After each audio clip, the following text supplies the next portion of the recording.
for funds to do a complex of broad range. And then he asked for funds to support a study. At that time it was $50,000, and my spending authority is up to $25,000. So I said, we'll give you $25,000. You can get a match to do that, and that never came to fruition. But after that point in time, we were approached by Legacy Sports Complex at the time. I think it was Dan Buck and the individuals here, and with Steve Luker and company, and they presented what they'd like to do out by Shields, and it was a public forum, and a lot of feedback from individuals, anywhere from Spartan Park to the gym, and others that were, some sharing their concerns and some sharing their excitement about the project. At that point in time, what I thought would be best is get a advisory group together from a variety of individuals that had sports background or might have been involved. I think that were actually at that initial discussion at Shields. And so what was determined at that point is the city would do a phase 1 study and show what the market would bear for the Springfield area.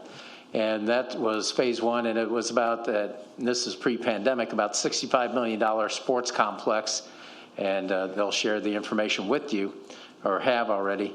And from that, we had in all the individuals that had an interest in a sports project. So, of course, Damian Johnson came forward and gave a presentation of his, as well as the Legacy Point and UIS. And so each one, showed what they had of interest for doing a sports complex of different areas, if they had anything secured. And so we just said, from that point forward, if you do phase 2, then we'll consider that. Well, the only one to take us up on that offer has been the Legacy Point Sports Complex Group. And so we were able to work through the initiative, the request. The reason it's a little bit different, and they'll explain it, usually these are public projects or partnership with the park districts or whatever the case may be, or individuals themselves doing it, but not to this large scale. So they're kind of doing things in reverse, and before they go out and get investors, they wanted to see what the city's proposal would be or their investment into the project. At that point in time, I said, well, I'm comfortable with going 50% of the project cost. And so that's what you'll see is, 50% of the $65 million is 32.5. And then they also, through our discussions, there was concern that the project would be able to be maintained. And so with that, in the summary sheet, I believe it says $250,000 for the next 20 years or so, and that's from the special service area out there. We would extend it, and the taxes generated out there would go to pay that additional amount. So that gets you up to around the $37.5 million point. And that's where we're at with regards to what I was comfortable with. From that, the taxes that would be looked at, one would be the hotel motel tax, which is 2%, and that would be 1% that will be requested of city council members to increase our hotel motel tax by, and then 1% of the current. The other one, as far as the city's participation, is within the development itself, and so it would be generated from individuals, coming in for those particular activities and generating those tax dollars that would pay our portion of it. So I just wanted to give you a little history of how we got to this point, and then turn over to the developers, and they can explain what they'd like to do in moving the project forward from this point and securing other partners that would bring it to fruition. Thank you, Mayor. Okay, at this time I'd like to introduce Steve Luker and Dirk McCormick. I don't know, Dirk, if you're going to speak at the same time? Yeah, Dirk will okay, speak. at some point. Well, okay. All right, Steve. So I'm in agreement with the majority of what the mayor had to say as far as the information and how this kind of all flowed and everything else. And we got to the point where the city had done a study and they hired SFA. I think it would behoove us if Jim Arnold, who's on the call, would talk about how they came up with their numbers to get it to the point of where we're at as far as what the request is from Legacy Park Sports and how these are typically done. But yes, City did a study, then it looked at a specific site, which was Legacy Point, where we thought we would like to move forward with the project. It's identified what the amenities should be to attract a tournament class sports tourism complex, the numbers that are there. As Jim will allude to, I think when he speaks, you have to have dollars above and beyond the initial cost that maintain, that make the project relevant, because this is a 20-year project. So over the course of this, you're going to have replacements, you're going to have things that you need to do that make it relevant. Because the whole purpose of this is to get people to come to Springfield, to stay overnight, to spend dollars. That's how these things are successful. So as we go through that, we came up with what plan would work at Legacy Point. We've created a developer's agreement that we presented to corporate counsel to review and to comment on as far as legalities. And that's kind of where we're at right now.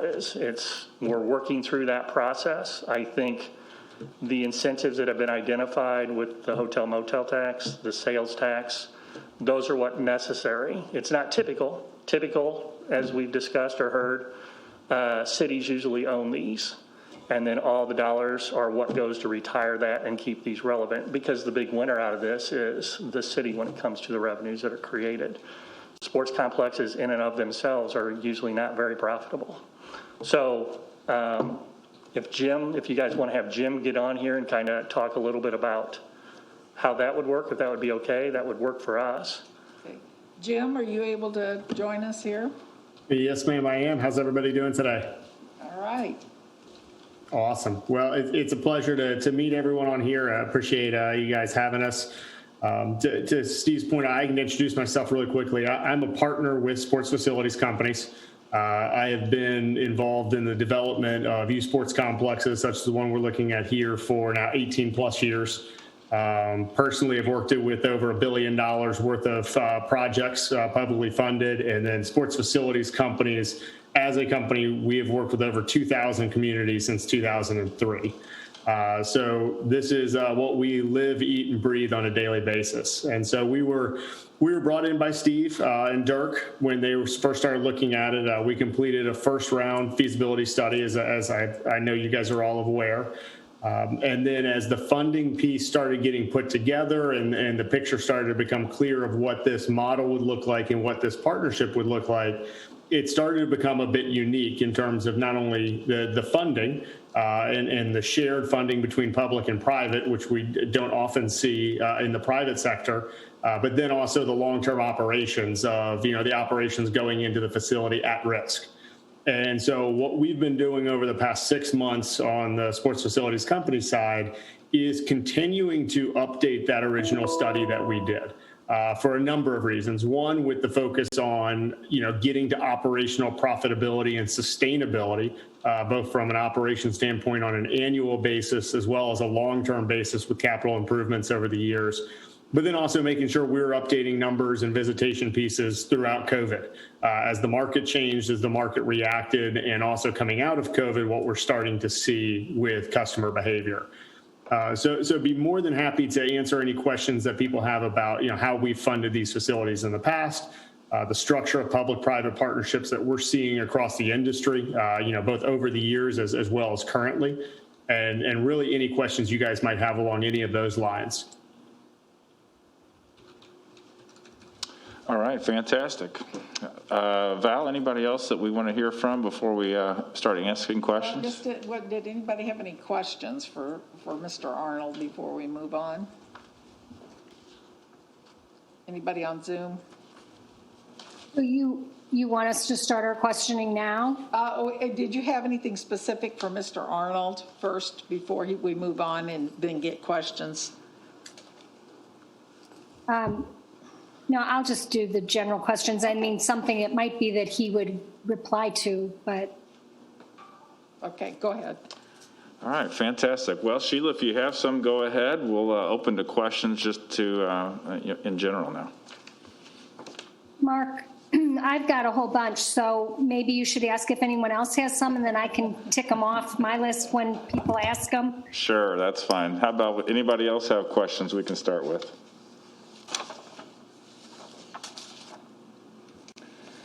I guess one quick one I have is we speak of Legacy Sports Park, was it LLC?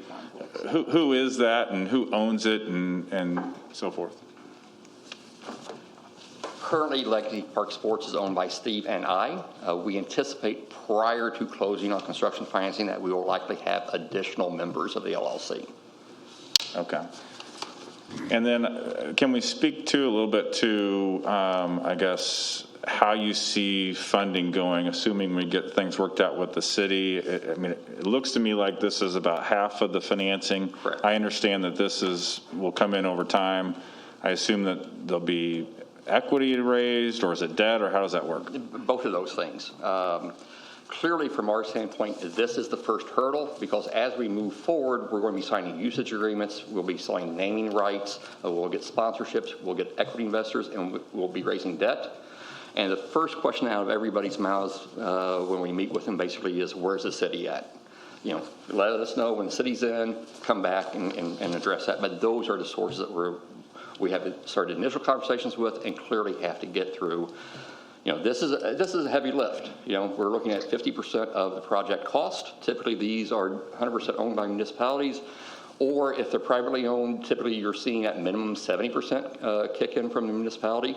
We're going after 50%. Steve and I have our work cut out for us, but we're willing to work and try to get it done. And who will manage it after it's developed? Is that your group or different, or how will that work? So, a sports tourism complex operator has to have experience, has to have the connections to make it work. That's not Steve and I. We will be hiring an operator. It is entirely possible that it would be SFA. We think we have a great relationship with them, but we've not to that point yet. We know we're going to have an experienced operator to get the financing done. Gotcha. I think one of the questions I have, Sandy Hamilton, Sure. And I think over the years there have always been talks about creating something like this. So, and maybe you're in it for the long haul, which is great, because I think that Springfield definitely could use something like this. So what is different now that we should look at? Well, I think there's a few things different now. One, we have an existing business district in place where we can measure and monitor the sales increase that takes place out at Legacy Point.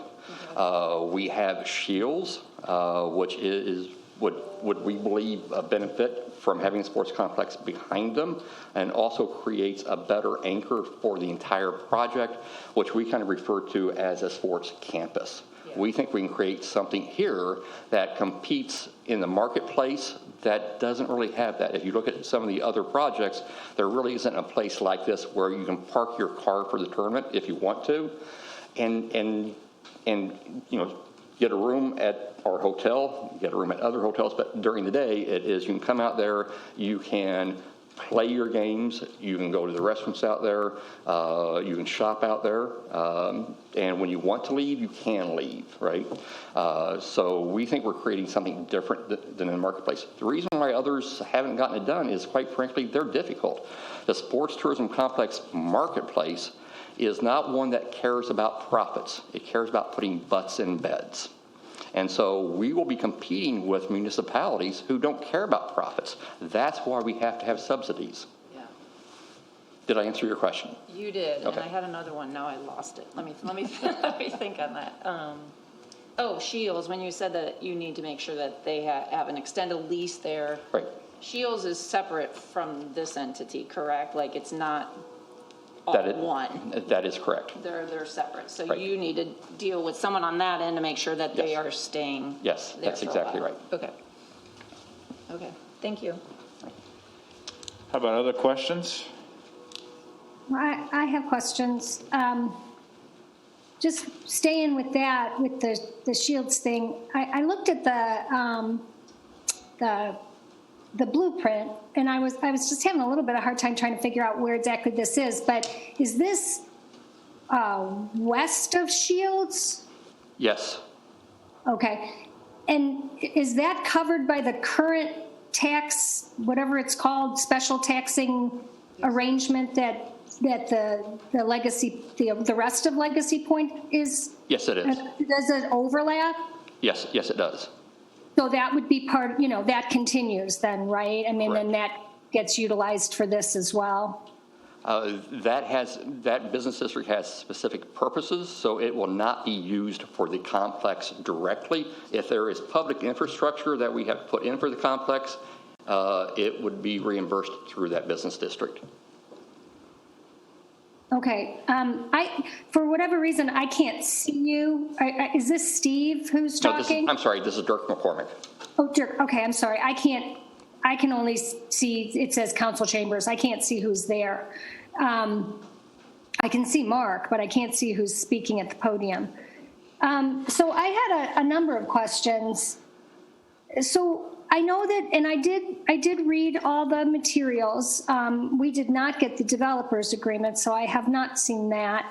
But one of the questions I have is like, and I know it's kind of addressed in this, but what impact is there on, we list all these other quote unquote local and regional competitors. What impact would a brand new facility with all this stuff have on those current, the current providers in our area? And has their economic impact been studied so that we know that if they go under because of this fancy new thing, then what are we losing? And is there sort of a cost benefit analysis done? Jim? Jim, Yeah, and I can take that. That's a great question. And the easy answer to it is, for the most part, when we come in, so if we came in as the operating group, we would look to all of the local groups to see how they're operating, what type of events they're operating, and how they could become part of the facility. So they are clearly operating out of other facilities currently or other fields, whatever it may be. And so there's an opportunity to take what they've built and just make something bigger with them. And so instead of replacing them, you're just adding into the capacity and adding on to their tournament opportunity. And so as you look at any of our venues, pretty much to a T, it incorporates all the existing and then provides a huge opportunity to bring in new and larger events as well as fill a larger calendar. Because those local groups are going to be important to Monday through Thursday programming at the facility to drive practices and local league games and whether it's school games or your local soccer park and rec type facility. So there's an opportunity there to coexist. And also there's nothing to say that, there might be a group or two who say, hey, we don't want to partner with you. And those existing facilities that they have will still be there. And so they're still going to have their user group. And these kids in all of these sports play so many times per year. There's not really going to be a situation where it just totally destroys another operation unless that operation is trying to charge some outlandish price point or something like that. So a new complex, when it typically comes in, even its new events are going to be a different style price point and go to a different, more large regional network than what local events might go after. So we see a lot of times that the two coexist and then there's opportunities to partner together. So that kind of partnership to me sounds very complex. Is that all done within whichever operational management company is hired, that all happens there? Yep. So that's something that we would take on. And so each of those negotiations is different based on what the operations is, what they currently run. And that would all be handled on our end as part of the operations and go into our operational pro forma. And, we try to simplify it to say, hey, we know, especially if it's a for-profit or even a nonprofit who's trying to make money off of, or trying to make money to support their programs. We try to build partnerships with them that allow them to get the revenues they're used to, our operations to get the revenues necessary to be profitable, and then have enough left over to help maintain the facility. And once you get to the root of that, it can be a pretty simple conversation if everybody at the table is understanding that there needs to, everybody needs to be able to walk away with something. But we would handle that all internally on our end, so it wouldn't have to be too complicated for anybody else. So I'm not sure who this is directed to, but we've discussed here that, and all the materials suggest that, and you said, I think somebody said, this is actually a unique structure. So are you saying that out of the 2,000, I don't know what you said, 2,000 facilities that your company has done, has there ever been one with this kind of structure, which is sort of like a public-private partnership, as opposed to, I mean, every example that is referenced in the Legacy Point proposal, and I can't remember if it's referenced, I think it is in your analysis as well, are publicly owned, publicly funded, with, I think, like a sports commission or something like that, I'm assuming is how the structure works. I guess number one, to the city, why are we suggesting a different kind of structure? I mean, we're using models to justify, or to, I don't know, justify is not the right word, but we're using these models as our analysis point, but what we're going to do is completely different. So it seems to me that it's a little bit like comparing apples and oranges. So Jim, you said you were updating a lot of your stuff now. So we wouldn't be certainly the only one doing it this way, would we? So we're updating in while the model's a bit different, the operations piece of it doesn't necessarily change. What we see with this model and what the difference is where the risk falls. And so I would say right now, we do have private clients who privately finance facilities for profit, but they're very different because they don't focus on economic impact at all. And so they're much smaller, they're league-driven, local use-driven, and membership-driven. So that's the facilities you see when they're privately done or privately financed. Publicly financed facilities, which make up probably about 90% of the facilities in the country, and to a T, all of those right now are being fully privately funded.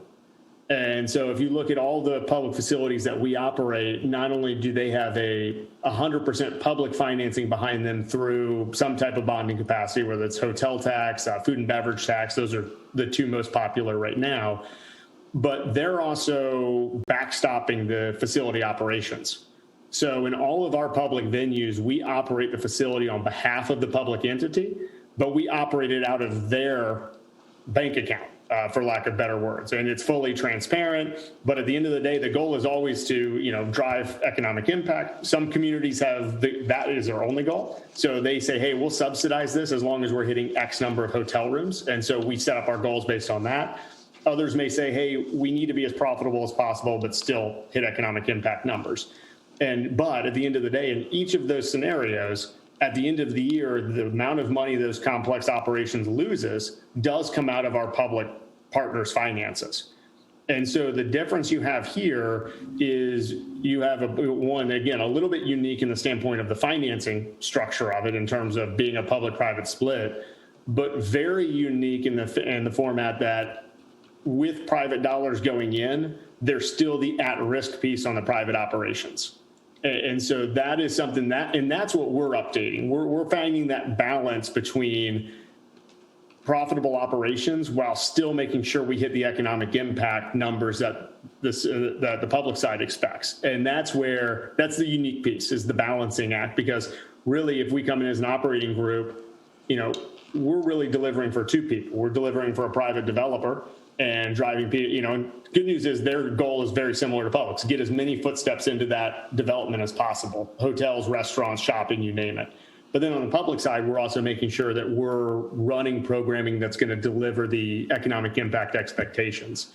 So I would say, if anything, this is unique to Springfield in the public side's favor in terms of the financing structure, as well as not having a long-term unknown operational risk in terms of annual subsidy.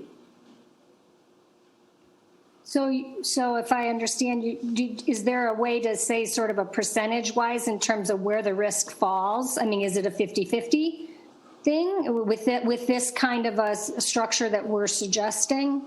So as structured right now, we are, as the operator, we will, once our operations get to kind of a base level, we're under this structure, we're 100% at risk.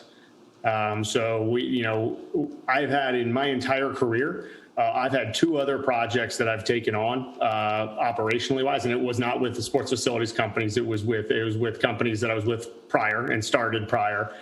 In both of those scenarios that we were 100% operationally at risk, the facility was 100% publicly financed.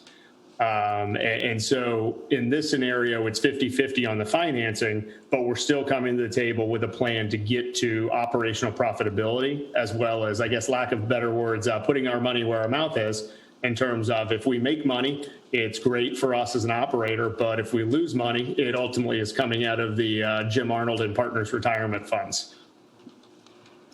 Sheila, I'm going to interject real quick on that point. Jim Arnold speaking operationally from a standpoint of the cost of the project.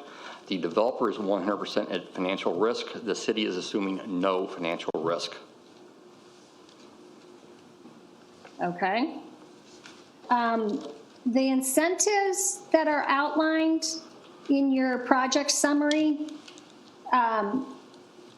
how did you come up with those? It sounds like that. It sounds like other projects use a combination. Are these all of the incentives? Are these just piecing together some of incentives that other places have used? How did you come up with that? Okay, so Steve and I worked on what we consider to be a package that we thought the city would be embracing with open arms, which was basically one that was zero financial risk to the city and using no existing tax dollars. We were basing it all on brand new revenue that we generated solely at Legacy Point. And there have been, since, through our discussions, there's been 2 modifications to our proposal. One was the hotel motel change modifications. One, instead of using just hotel motel tax located at Legacy Point, they instead took it to a 1% citywide hotel motel tax, so that we would not have any incentive to try to book nothing but hotel rooms at Legacy Point and not spread them throughout the city. So the Hotel Motel Association actually asked for that change. The city came back after that and said, you're asking for all new tax revenue dollars at Legacy Point. We'd like to substitute 1% of the hotel motel tax citywide for a corresponding 1% reduction in the sales tax at Legacy Point. So that going forward, for every new dollar above the baseline, which is $40 million a year, every new dollar of sales tax collected out there, we will get 2.5%, the city will get 1%. From day one. We can live with both of those. It does change the talking points a little bit from the no financial risk stays in place. The no existing tax dollars only changes as it regards to the hotel motel tax, which the Hotel Motel Lodging Association is on board with. So if I understand it correctly, we will be asking the Springfield taxpayers or the local taxpayers we will be increasing the hotel motel tax. I mean, I know that that's just mostly for visitors, right? I mean, that it just affects visitors. Yeah, that's exactly right. We will be increasing that by 1%, and then the rest of it would be 1% of what you directly generate from the facility No, itself. both the hotel motel tax is going to be 2% devoted to this project.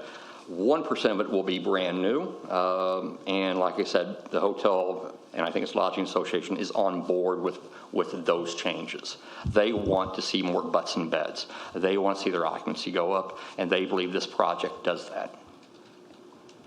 Okay, with you there, so I guess, when I read this, I wasn't sure. I guess I assumed that the developer was not going to be the owner-operator of this. But I think you're saying that you will be owner-operator essentially, and then you will hire out the operations piece? I mean, you'd be going into the sports tourism, amateur sports tourism business, essentially? I always like to think of ourselves as an economic activity generation business, because the only way this pays for itself is if we generate the activity out there, as Jim Arnold puts out the footsteps. But yeah. So the interest for you in terms of from a profitability standpoint is not necessarily profit, it's generation of other businesses in the area within this taxing district. Correct. In this business district. Correct. If we don't generate new tax dollars, this doesn't work. So does this, when you guys are looking at the operational piece of this, I mean, I know I've seen your projections over 10 years, or there's a projection annually, there's a projection for 10 years, 15, or whatever, cumulative direct spending. I'm not exactly sure what that is, but I'm assuming that's what, but I guess what I'm concerned is as you phase into this in beginning, year 1, year 2, year 3, is there enough coming in that's gonna cover all the, the debt obligations, Sure. the rest of this stuff? That will be part of our job to structure that package with our debt and equity participants to make sure that we have structured a process that allows us to ramp up the tournament operations to make this project work. And part of that, quite frankly, is you capitalize interest for a period of time. You go interest only, so you don't have debt repayment. There's different mechanisms in a financing package to work through that ramp-up period. And Sheila, I looked at all this too from a financial perspective and finally came to the conclusion that we're just not at the stage yet of even having the information to analyze this, which I think there's protection in place in the agreements then that later we can come back and look at this. Because I think now all we're really doing is saying, hey, City of Springfield, are we okay approving these taxes?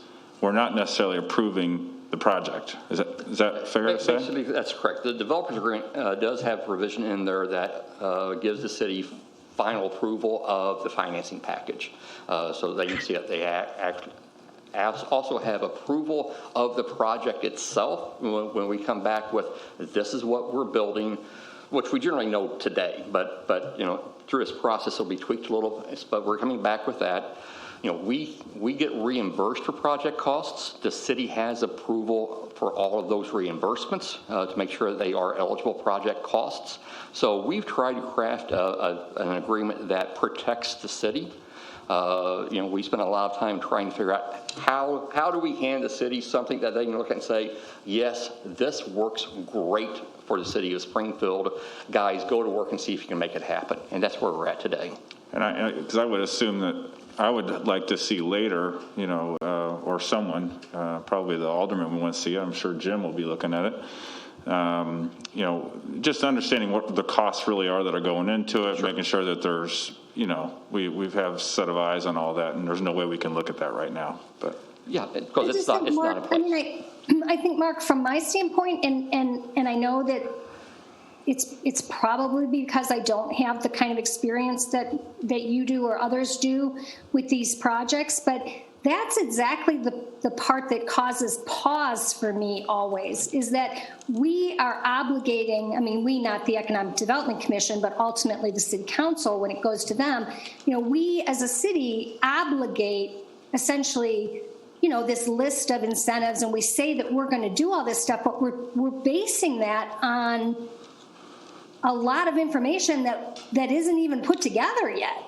It always, and I get it, it's like a chicken and the egg thing. I get it. If we want to do development, we're going to have to take some risks, and I'm very pro-development. I want to see us doing development projects that are going to ultimately work, but it's just hard for me to wrap around in my head how we obligate all this stuff on one end when we don't have all the answers, or even anywhere near the answers to all the real specifics of not only financing but operations, how it's going to work, how many employees are going to be hired, how all this kind of stuff, which seems to me that I kind of need that to be able to assess whether or not I think it's worth the public funding obligation. So I don't know, maybe Val, maybe you can help me. I mean, it just, again, like it seems like a chicken and the egg kind of thing. And I don't, it's just kind of hard for me to wrap around that. Yes,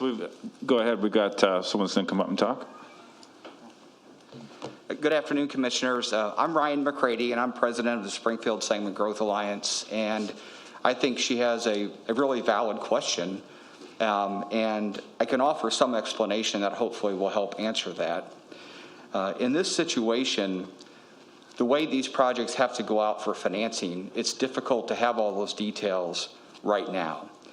But the agreement is laid out in such that if the council concurs, and if the council moves forward with approving and giving the mayor the authority to enter into this agreement, there is no obligation on the city's part to obligate any tax money until the project plan is brought in and approved by the city, the project costs are reviewed, the financing costs are reviewed, and all those other stopgaps are in place. So I think your concern is absolutely valid.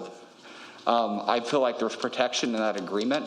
So if things do not work out properly, there is no obligation. And that's the nice thing about this agreement. And I applaud the city administration and the developer for coming up with the agreement, which I think will be superior to what other communities have and probably seen with envy, because the taxpayers are not at risk for an operational loss of the operations of the facility under this arrangement that's being drafted.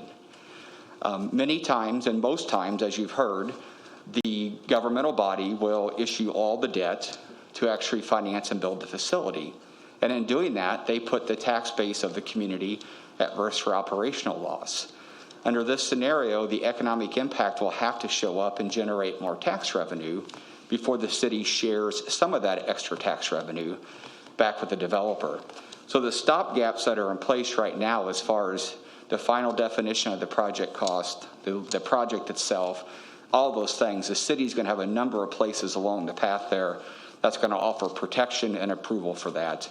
I hope that answers the question, and I'm happy to answer the other questions. Ryan, thank you. So are you, but I mean, it seems like in the past we've run into this before where the city obligates, TIF money or whatever based on a blueprint or, a conceptual kind of plan. And then as the details start to unfold, maybe the plan, is decided that it's not economically feasible to do the 10 things that we said we were going to do, which is what we used to make our determination as to whether or not they should get the public funding. And so then you're kind of stuck. I mean, I guess, the city, you're saying the city can always, pull back on their obligation if these other things don't come into place. But a lot of times it's you're kind of so far down the road that it becomes difficult to do that. Well, I think the term obligate is different than maybe how I see the situation. What this agreement is saying is the city promised to do certain things after the developer does this whole other list of things. So the developer still has to go out and get the financing and all these types of things. And if the project's not financially feasible, the developer won't be successful in assembling that financial or capital stack they need to do the project. And so the city's not writing any checks until a long time after this gets built and is operational. So that's the difference here. And if you think about a typical TIF project or something else, yes, you do have some drawing and some blueprint, but even in a TIF funding situation, the project still has to be built, has to be successful, has to generate the extra increment of property tax before it gets shared back. So it's not exactly the same situation, but under this scenario, and I agree, and I understand this is different than what you typically see, but the problem is that sports parks just are not operationally all that very profitable, and that's why typically governments either own them or subsidize them, because they're looking for the additional gain that happens around the community. For example, with this project, we're going to stop the leakage we have out of our community right now on money that's being spent on sports tourism by our families going other places. And so the study showed $25 million a year in spending in our community from people outside our region. That $25 million is going to get spent somewhere in the Midwest. And by doing this project, we have the opportunity to get that $25 million spent here. But once again, all the risk is up front on the developer to build it. And I do feel good about the agreement. And I think the city's done a great job of putting into that agreement different stopgaps along the way that do require the developer to cross some significant hurdles before the city becomes obligated. And I understand your concern and uncomfortableness, and it's because this is very different than what you're usually asked to do. And is it, I'm just going to follow up with my question from earlier. If I understand what we've said here, right, and to Sheila's point, if later we come back with these plans and they don't meet what the city and the alderman thought was there is stopgaps in place for us to not proceed. Is that true? Yes. Okay. Yeah, that's the, in every deal there's risk. And so you try to line up opportunities to mitigate and offset your risk. And so there are things that will be in that agreement that will help mitigate the city's risk. Now, no situation in life is risk-free for anybody. But I feel like the city has some good controls in there to help mitigate their risk. So my final question and concern, I guess, is kind of in general falls into sort of a category of how does the community benefit, the broader community, Springfield community benefit. In addition, and I get it with the hotel, we benefit indirectly, of course, with having our hotels filled, and, we benefit directly with that. But so number one question is, how many jobs do we think are going to be, how many jobs are going to be created, both in the development of this and in the operational end of this? That's probably a good question for Jim. Yeah, and I don't have the construction job impact in front of me, but, for a complex of this size, you're probably looking at a full-time staff of 12 to 15 people. And then over the course of the project, you're looking at probably 100 to 140 jobs. When you include part-time, and that ranges, those jobs range from greeters and concession and maintenance and janitorial all the way up to, general manager positions that are in and around the six-figure range. So it's quite a few jobs, as well as a very broad range of salaries and opportunities. Jim, do you have any experience in working with these other communities with community benefits agreements? So we do.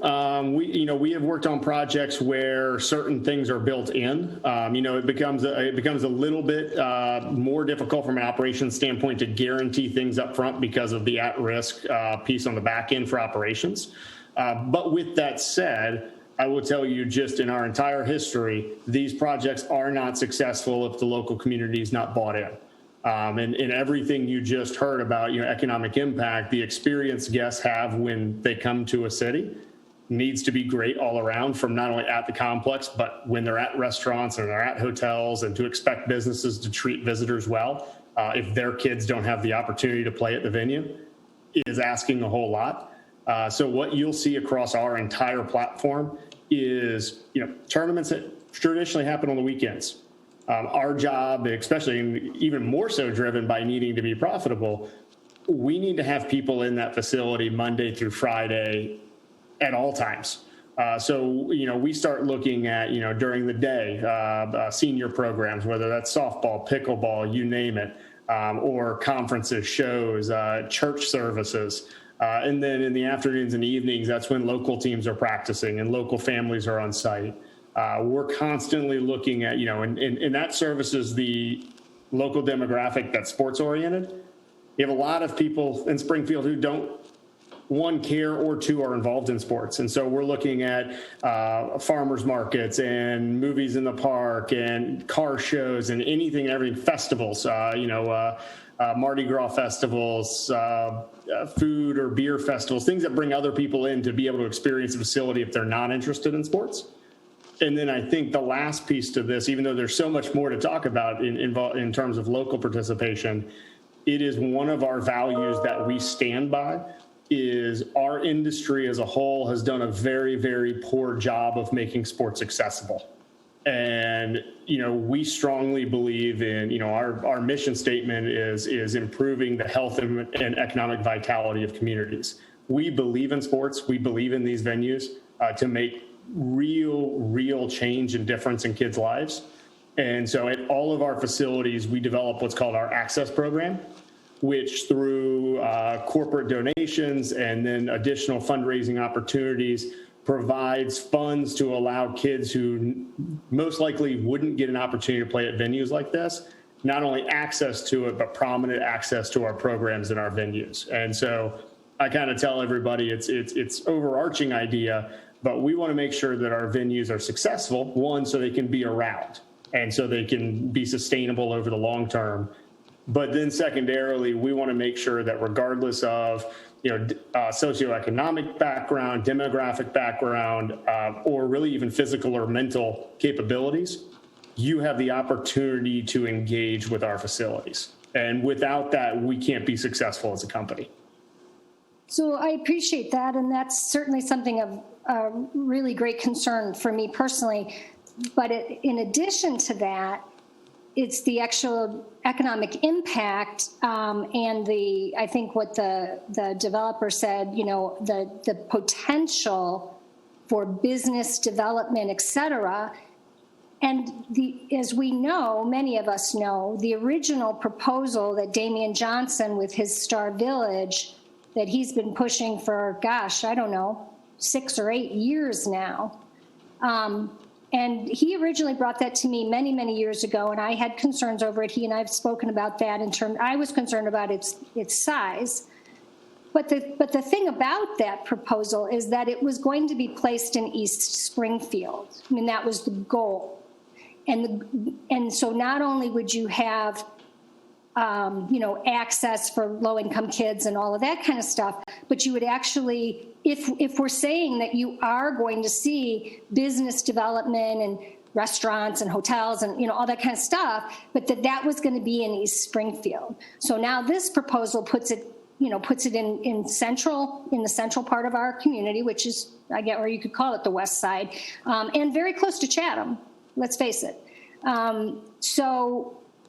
That's just another concern I have with this, and I don't know that anybody wants to speak to that necessarily, but if we're going to be doing all these public incentives and all this stuff, it seems to me that we should at least have a community benefits agreement in place that really recognizes that the most vulnerable area of our community potentially could be the site of this. And is not, and I get it because it's already a special district and, and we've got a developer that wants to do it. So I get all that. But I just think we need to consider that and make sure that we put some sort of a benefits agreement in place to make sure that our most vulnerable. And the other thing that I noticed is in your projections, it says, I think, if I understand it correctly, that basketball is the number one participated sport. Is that correct? Is that what I read? And I don't know what the percentage is of minority participation in basketball, but I'm going to guess that it's higher than in baseball and some other things. And so what you're doing is you're attracting a lot of African American families to come here and to spend money and all that, which is great. White families too, of course, but if just in relationship to basketball, and yet they would be spending all the money and doing all that, not in the community that would be most benefited from that in Springfield.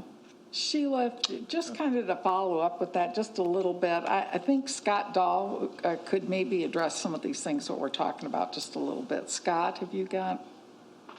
Yeah, absolutely. Thanks, Val, and thanks, Sheila. I was going to address also the impact to the travel industry and tourism. We know we're going to add jobs to hotels. When we're talking about 65,000 new room nights injected into the community. That's about 4 percentage points for the citywide hotel occupancies. We just put in that perspective, we generally land about 55% annual citywide occupancy on a non-pandemic year.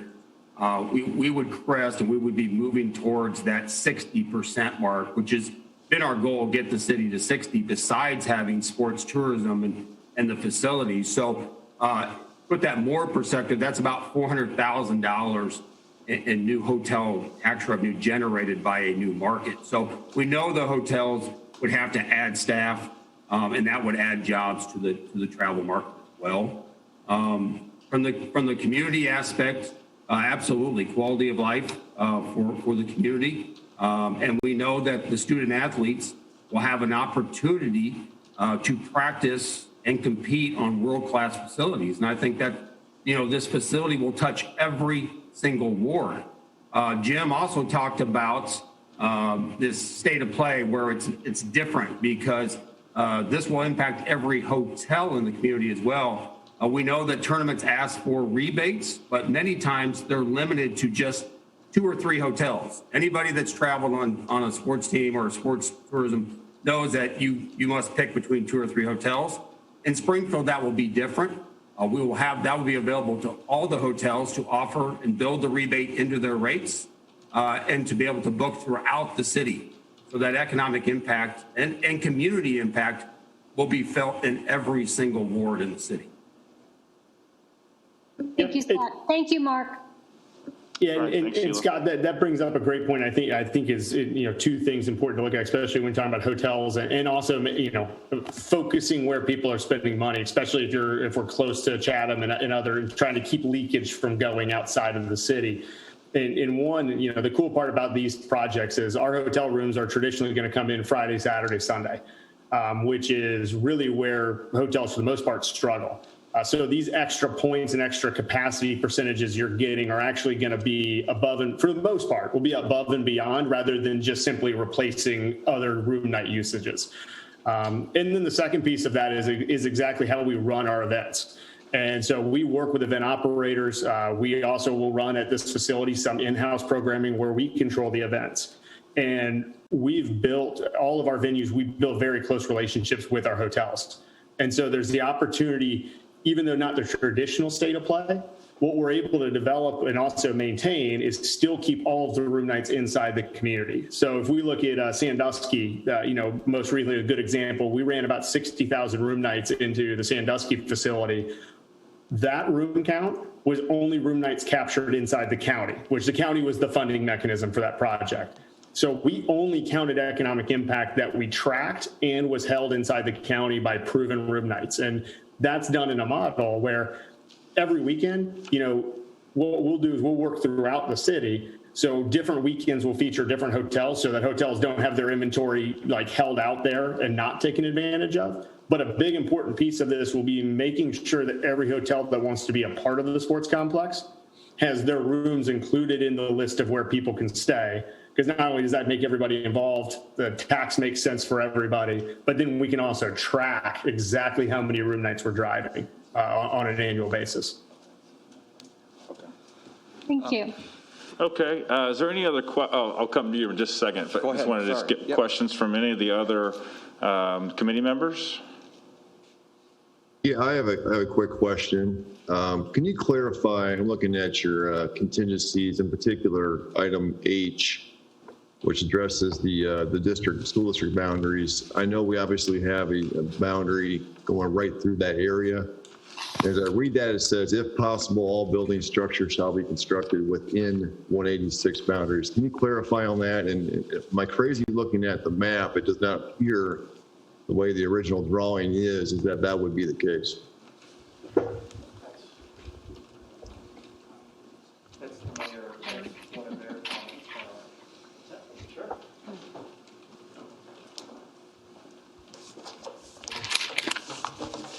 Yeah, actually, we wanted the main facility be constructed where School District 186 is located, so they would reap the benefits as much as possible for the sales tax generated from the properties and so forth. the building itself. Now, the fields and that doesn't matter. We'd rather have the restaurants and other construction constructed in 186's boundaries. Okay, so the entire. Actually, developer could speak to it. I think Shields, the middle of Shields, it's divided, where part of it going to the south is Chatham School District, and then other part of it going to the north is School District 186, but the developer could speak to the logistics of that boundary. As far as the spending of the dollars, the concessions, things of that nature, those type facilities, we want as many of those on the School District 186 side. Does that answer your question, Nate? Is the developer going to address that when that boundary lays there? Or make sure that we're as covered as we can be? Sure. No, the comment by the mayor, that was a comment that they struck back, if possible, that we would construct the brick and mortar within 186's boundaries. The boundary runs east to west.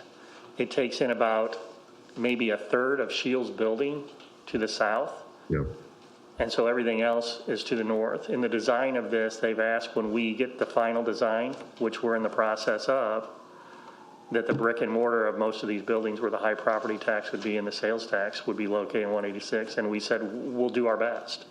I mean, it's, if possible, and we said, okay. I know Kristen DeCenso had something to say. Kristen? Yes, thank you. I did want to address the Star Village concern. I have also met with Damian Johnson on more than one occasion over the last 4 years. And what Damian was proposing was a $300 million complex that didn't have, there was no land for it.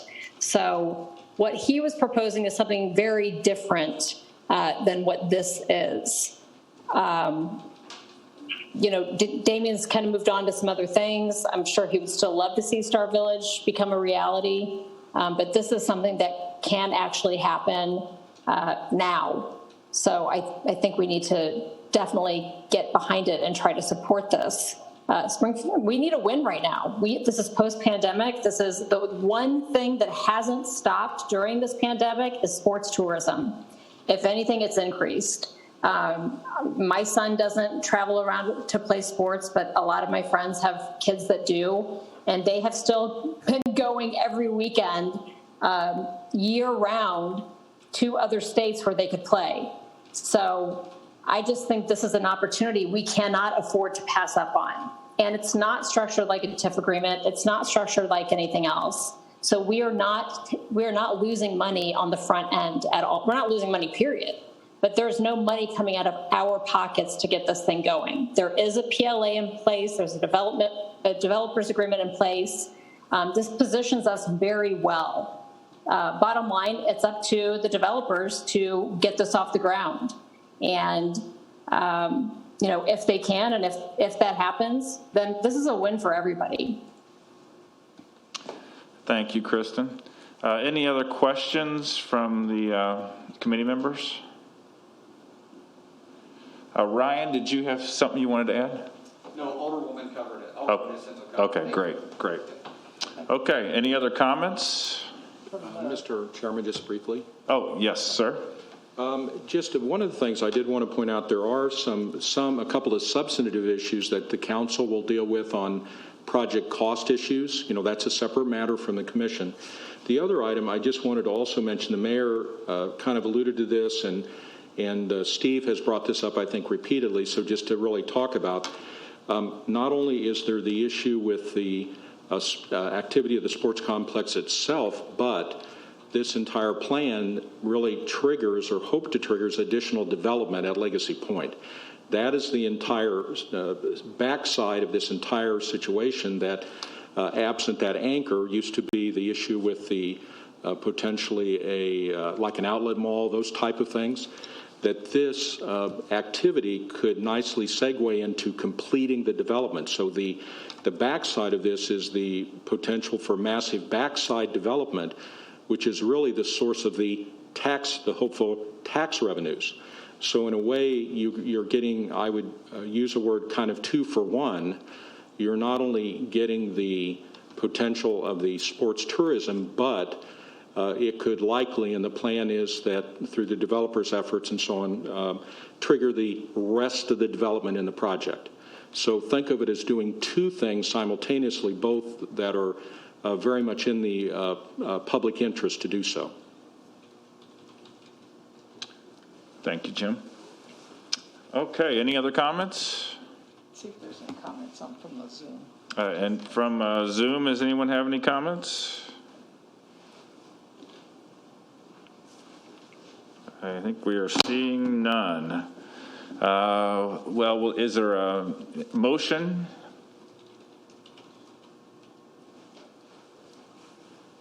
What do you want a motion for to end? For approval of the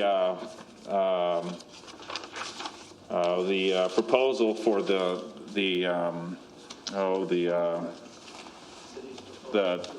city's proposal for the tax rates and so forth. I so move. All right. And is there a second? Second. All right. All those in favor? Aye. Aye. Aye. Opposed? Nay. All right. And the ayes have it. Mark, I believe we need to take a roll call vote on this. Okay. Okay. Do you want me to do that? That's fine. Go right ahead. Okay. Sandy Hamilton, Yes. Lakeisha Purchase, Yes. Nate Fretz, Yes. Dave Robinson, Yes.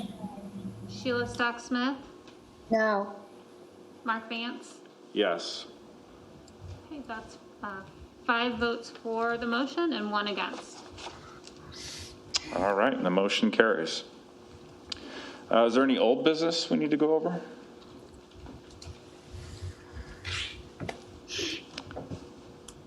Seeing none, any public comments? All right, well, I will accept a motion to adjourn. Anybody want a motion? I motion to adjourn. All right, Sandy, second? Second. All right, and we are adjourned. Thank you, everyone. Sorry, I didn't mean to interrupt your meeting. Oh, no, you're fine. You're fine.